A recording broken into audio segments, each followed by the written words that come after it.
它是刘备的崛起之战，它奠定了天下三分的局面，它是凤雏陨落，卧龙独存，它是刘备从草根逆袭的关键之战，它就是三国西川之战。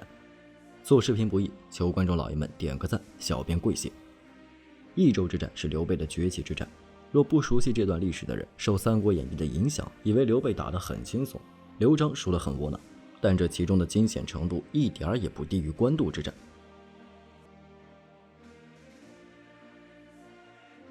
赤壁之战后，由于孙刘实实在在的一把火，让梦想一统天下的曹丞相被烧得大败而归。此前一直处于逃命的刘备也得以有了喘息的地方，在自己临时借来的小家荆州住了下来。期间虽然孙刘联盟摩擦不断，但是因为出于对曹操的忌惮，双方在全局上还是能稳固联盟。刘备在取荆南4郡后，加上他从草根逆袭到能和曹操相抗衡的地步，使刘备的名声水涨船高，一直到后来的名满天下，也传到了远在益州的四川人民耳中。此时的益州正面临这场危机。建安16年，曹操放出风去要干掉张鲁，其实这只是丞相声东击西，真实目的是想灭掉盘踞关中的马超。这一消息倒没吓住汉中的张鲁，却让张鲁背后益州刘璋吓得不轻。打张鲁的消息传到益州后，刘璋很紧张，他的军师张松更是接着吓唬刘璋：曹公兵强无敌于天下，若因张鲁之资移去蜀土，谁能御之者乎？刘璋果然吓坏了，张松便出了个坑主子的好主意，把刘备叫来入伙，拿下汉中张鲁。刘豫州是君之宗室，而曹公之深处也，善用兵，若使之讨鲁，鲁必破，鲁破则益州强，曹公虽来，无能为也。这话说的刘璋更是害怕，就听从了张松的建议。当然，不仅张松暗中投靠刘备，法正也与他一起准备换老板计划。建安16年，刘璋派遣法正前去迎接刘备，法正于是借这个机会将自己与张松想要跳槽的计划告诉了刘备，并献上了益州地图。刘备本来有些顾虑，但因为庞统的劝说，隆中对国余化的需要，便答应了。刘备进益州，荆州当然也不能落下，于是留下了关羽、诸葛亮、赵云经营荆州。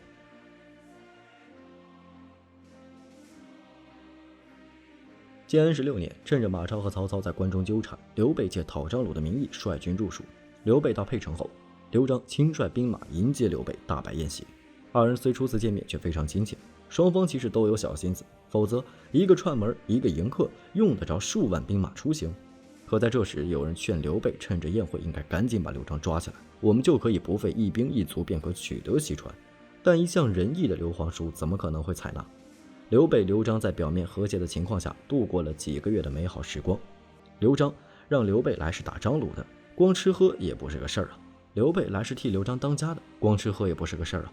所以在和和美美的百日后，二人分手道别。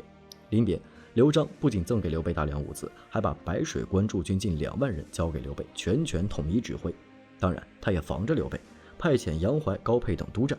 刘备于是率军3万北上加盟关，而且整合军队，笼络人心，开始了他明伐张鲁、暗收人心的教化工作。建安16年，刘备驻加盟关讨伐张鲁，虽然没有大举进攻，但小的交锋还是不断的。毕竟拿人家的手短，吃人家的嘴软，同时也使各方战力得以整合。三国志形容刘备时，后述恩德，以收众心，这是为了消化掉刘璋赠送的兵马，顺便建立个益州根据地。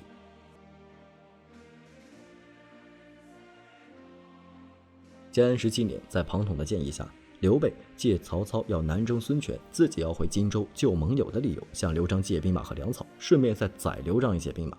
刘璋也看出了刘备不是真心帮自己，但好赖没翻脸，于是就给了刘备，却只给了4000，让他离开益州。这让一向重视道义的刘备很生气，对众将士说道：“吾为益州争强敌，师徒情愫不遑凝聚，今激怒藏之才，令之上功，望士大夫为出死力战，岂可得乎？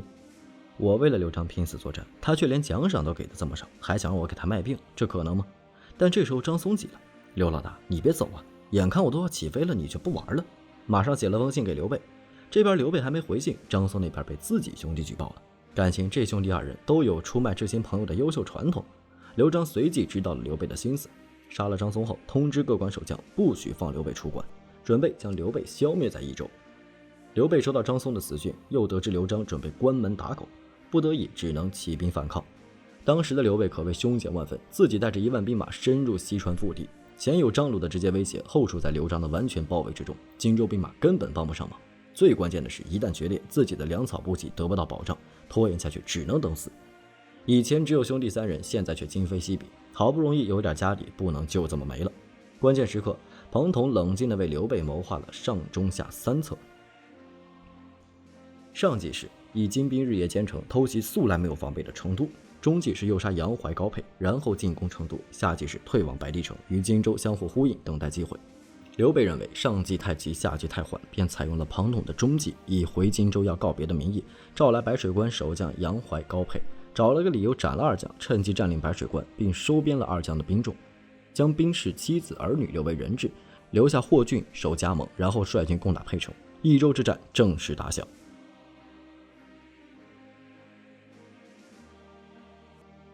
这时的刘璋也没闲着，刘璋的谋士郑度献计，说白了就是坚壁清野，这确实是个好计策，可刘璋却犹豫不决。